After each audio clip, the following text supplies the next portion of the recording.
Hello and welcome back once again to the Single Malt Review. It is time for another rum, and conspicuously, it's a fairly familiar label if you've been keeping up with the channel. So good, we went back to the well on that one. And what well is it, Dave? Oh, it's another Kill Devil rum, the fine independently bottled rums from Hunter Laing in this case. Better known as a independent bottler of Scotch, but they also dabbled in rum. In this case, it is a single cask, 9-year-old rum from Guatemala, the most populous country in Central America. One we've not tried, though, previously in terms of rum. 3 distilleries in Guatemala. The other 2 escaped me momentarily. This one, curiously, listed here as an abbreviation here, the DARSA, DARSA distillery. And from a little bit of research, all I can determine is that that is simply to translate into Spanish, it would say the Alcohol and Rum Distillery, and that's literally the name. So not particularly ostentatious there, I suppose. It sounds pretty industrial. Straightforward. So, for easy convenience, we'll just call them the DARSA Distillery. And yes, this one distilled in the 7 of 07, 9 years old, and one of 356 bottles at 46% ABV, unchilled, filtered, uncoloured, which we always like to see. Unsweetened, unadulterated too, as we can tell by the integrity of the label. And as for the cask, based on both how many bottles they got out of it and this rather beautiful gold amber colour here, I'm going to say that's probably an ex-sherry butt that this came out of. You're thinking possibly cognac also? Well, it's possible. It's possible. I have to go. I'll give my updated take once we actually try it. You'll notice we pre-poured this one because this was a fresh bottle, and we wanted to give it long enough to wake up as we could give it. So hopefully it's roused and it's going to give us the full brief when we try it. We unsealed this one right before beginning filming today, so it's had a little bit of time to breathe. So, this is, unlike the last one, this is a column still. The Worthy Park, like a lot of Jamaican distillation, that was a pot still. So we will look for much, much more oak character in this one, and less of that force of nature sort of sugarcane molasses element that one had in it.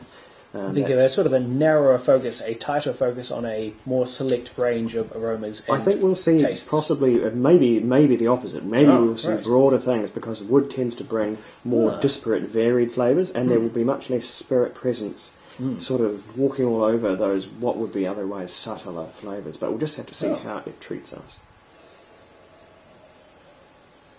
And that's very soft. That could be a whiskey. If I was being trolled now and somebody passed me this, it's so wood driven that it's not even immediately too obvious as their sweetness is delicate. There's even verging towards dry there. If someone said this was a 10 or 12-year-old Highland or Speyside whiskey, I'm actually thinking I'd struggle to there's this coconut and sort of coconut, vanilla, and almost like an older sherry matured grain whiskey. It's pretty wild, actually. There's some nuts and florals peeking around the corner. Yeah, quite floral. A wee bit of quite a bit of toasted nuts there. Perhaps your suspicions about sherry cask. Yeah. I'm fairly confident about sherry cask. Just by it would have to be a thermonuclear bourbon barrel or hoggy to get this colour out of it. That's just incredible. Unless you used a fresh one, which they never would over there. I really can't describe accurately enough just how different in its sort of meta characteristics this is to that Worthy Park that we tried. If you haven't seen the video, just go back and find our review of the Worthy Park Kill Devil. One, because it's a great rum anyway, but two, this is so different. A rum, it just shows you the difference a pot distillation can make versus a column still. If anything, more striking even than in Scotch. In terms of things which aren't whiskey-like on the nose, I'm being reminded of the smell you get from very strongest, richest black molasses.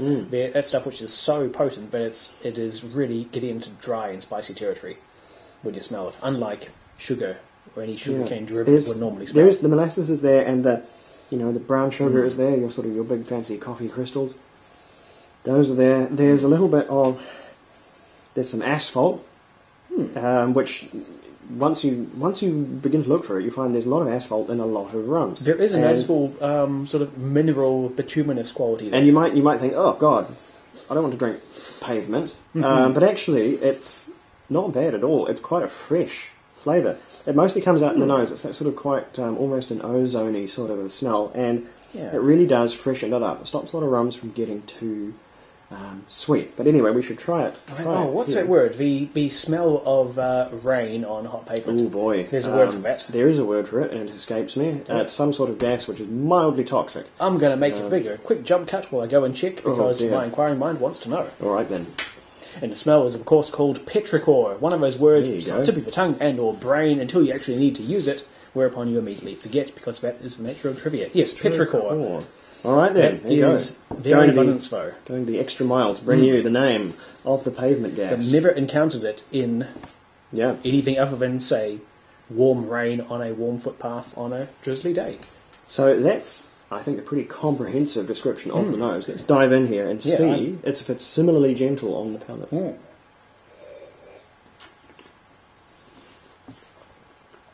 that is so mild. I'm going to have to go back for another sip, because there's a lot happening there, but it's so gentle. It's a bit more obviously rum on the palate. That sugar cane has come back now. Yeah. But, very, very, gentle in terms of its rumminess. Again, if I wasn't really paying attention and someone I was prone to believing told me that this was some sort of slightly wacky single grain, you might have just fooled me with this, because it's getting rummier as we get further into it. But it's not like blow you down rum. It's still displaying these wood characters far more, and that's something you really, really don't see in rum too often. There's plenty of rums out there which don't display their rum characteristics properly, but that's because they've heaved a bunch of crap in there, like sugar or vanilla essence, in some extreme cases that we've seen. Well, the sugar cane is coming through more strongly here. This is where the grain whiskey comparison would start to fall down for me, because this is starting to just... Even though it's it's a slow release, but it is all rum all the time now. It is coming through... If I just let that finish really sort of begin to blossom and give it a bit of a recirculation back hold through it on the the nose. tongue for a while, and you start to get florals and sweet properties and all kinds of caramel and candy. It's a very, very long finish, and the finish is really kind of its own entity. And again, so similar to that single grain. It's kind of spooky. Caramel and candy, but that's without any of the artificial re-adding of sugars or sweeteners which you get in more commercial rum. This is just the straight up elemental rum. Those properties with all their on the finish, excess sugar just stripped away. Supreme quantities of coconut, sweet coconut ice, or coconut rough, depending on what you call it in your part of the world. A confectionery kind of a coconut. I'm getting saffron and other floral herbs as well. And spices, rather. Definitely floral. The spices are...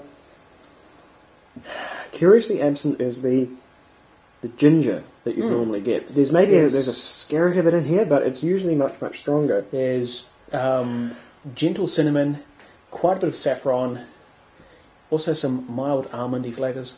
Yeah, there's a lot of almond actually, almost almond to the point of marzipan. There's almost an almond extract quality here.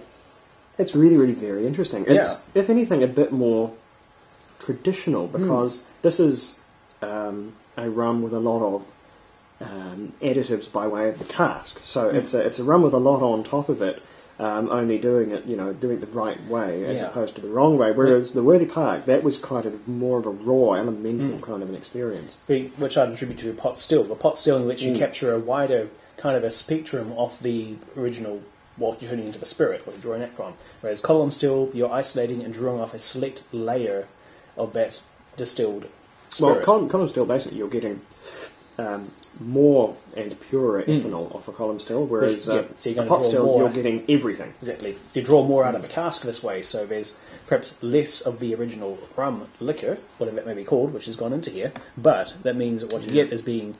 You also, and this might be something to note here, you also get a much, much higher proof distillate off a column still. That can go all the way up to sort of in your 90s, and that leaves you with extra. It means you can fill at a much higher strength if you so choose. And if you do that, that'll suck things out of the wood a bit more aggressively, and it'll suck different things out of the wood as well. So I don't know if it's likely to be the case here, though, because of the number of bottles we got at this strength from the one cask. This one, funny enough, it reminds me a little bit of that Murderous Bay that they very kindly sent us a sample superb of. New Zealand That lovely cognac New Zealand cask rum. And that was, similarly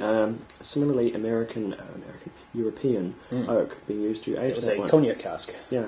This one is way more complex than I was expecting. I was expecting more of a reprise of that Worthy Park, which was easy to get your head around, easy to enjoy, subsequently easy to score. This one is none of that. This, I think, will be quite a divisive rum. People coming to their rum for its sheer elemental rumminess, I think, might be a bit disappointed with this one because it's almost like a rum-whiskey hybrid. There's so much wood in here that it might be quite startling for people coming just for the rum. For more like, for whiskey fans like us, I think they'll be right at home. And I think given what the Kill Devil range, who it's made by and who it's pitched at, they shouldn't have too much trouble getting the wrong crowd here. But, wow, that is really, really different. I think, call this a low confidence score because this is a whiskey I could change my mind on. Even a rum you can change your mind on. In a rum I could change my mind on in the next hour, let alone in the next day or week. So, call this a hot take for now, but this is really, really nice. I think this is probably an 88 for me. What do you think? This is a real, it's a standout and sort of a standalone rum. It's got all these flavours and aromas which are normally associated with something that's going to be wildly sweet and syrupy. It's got all those, but it's stripped away the sweetness, so you're tasting the underlying savoury sort of complexities and nuances of it. It's obviously not bereft of any sweetness. It's a rum that's been matured in a cask that's added some sweet properties as well, but it's just a way to explore all these kinds of flavours and nuances you normally get in other rums or in sweeter whiskies, just letting them just shine on their own. And in terms of scores, I rate this one easily a 90. It's another outstanding Kill Devil rum. It is a...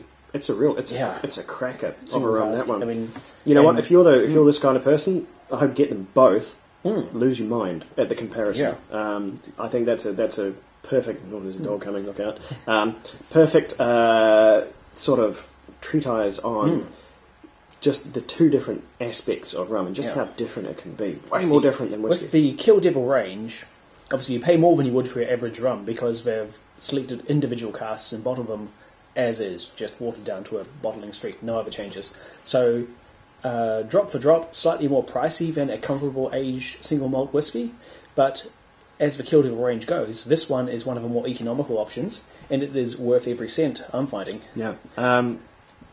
Continually impressed by the Kill Devil range from what we've tasted and the bottles we've actually owned. It is a really, really good movement. Not to say that Hunter Laing has a monopoly on this. You can get particularly good independently bottled rums from Cadenheads and Berry Brothers. And more. We just can't because they are sparsely available at best in New Zealand, whereas the Kill Devil is not. Only by virtue of the fact that we live very, very close to a specialist shop. Good old Whiskey Law has our back there. Otherwise, we'd be probably right out of luck. But anyway. As our first foray into Guatemalan rum, I would say this is a very, very promising start. We've had Guatemalan rum before, but nothing quite so pure as this one. Because I would, of course, make a Dr. Rolpata joke here, but sadly that'd be lost on anyone except New Zealanders of a particular age and demographic. Tell you what. And otherwise it's just if hairy man on the internet making strange anyone gets the Dr. Rolpata joke, post your comment and you'll win a small mention in the next video. I think it's worth at least that, because that's some niche humour. That's a niche pop culture reference right there. All right then. The rarest of memes here at the Single Malt Review. And the best of rums. Thank you very much for sticking with us. We'll be right back with something completely different. Smoky.